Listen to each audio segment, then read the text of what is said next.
Hi అండి, welcome back to our channel. ఈరోజు మనం చూస్తున్న వంట ఏందో తెలుసా? ఆంధ్ర వంటల్లో రాని ఎవరో తెలుసా మీకు?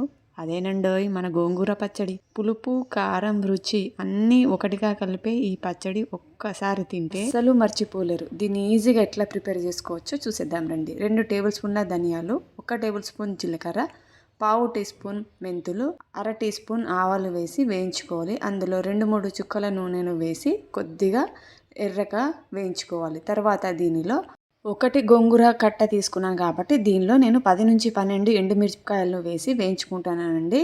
తర్వాత వీటిలో కొద్దిగా రుచికి సరిపడా ఉప్పును కలుపుకొని చల్లారిన తర్వాత దీన్ని పొడి చేసి పక్కన ఉంచుకోవాలి. స్పైసీనెస్ కొద్దిగా తక్కువ తినేవాళ్ళు కొద్దిగా ఎండుమిరపకాయలని తగ్గించుకుంటే సరిపోతుందండి. ఇప్పుడు గ్యాస్ స్టవ్ ఆన్ చేసి ఒక ప్యాన్ పెట్టుకొని 1 స్పూన్ ఆయిల్ వేసి మనము ఫ్రెష్గా కడిగి ఆరబెట్టుకున్న గోంగూరను కూడా వేసుకొని బాగా మనం వేయించుకోవాలి. మన అమ్మమ్మలు చేస్తే ఎంత బాగుంటుందో ఆ సీక్రెట్ ఏంటో చెప్పనా మీకు? ఆకులు తేలికగా వేపితే రుచి రెట్టింపు అవుతుంది. ఇది వేయించుకున్న తర్వాత మనం ఇందాక ఎండుమిరపకాయల పొడి ఉంది కదండి, దాంట్లో మనం వేయించుకున్న గోంగూరను కూడా వేసి ఇలా కచ్చపక్కగా మిక్సీ పట్టి పెట్టుకోవాలి.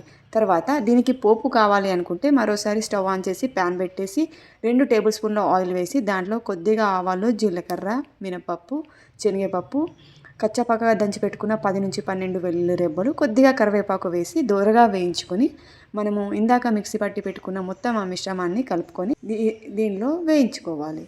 ఈ టేస్ట్, స్మెల్ ఆహాహా! అసలు ఏదైనా పండగ, ఏదైనా భోజనం ఈ పచ్చడి లేకుంటే ఆ ఫీలింగే రాదు.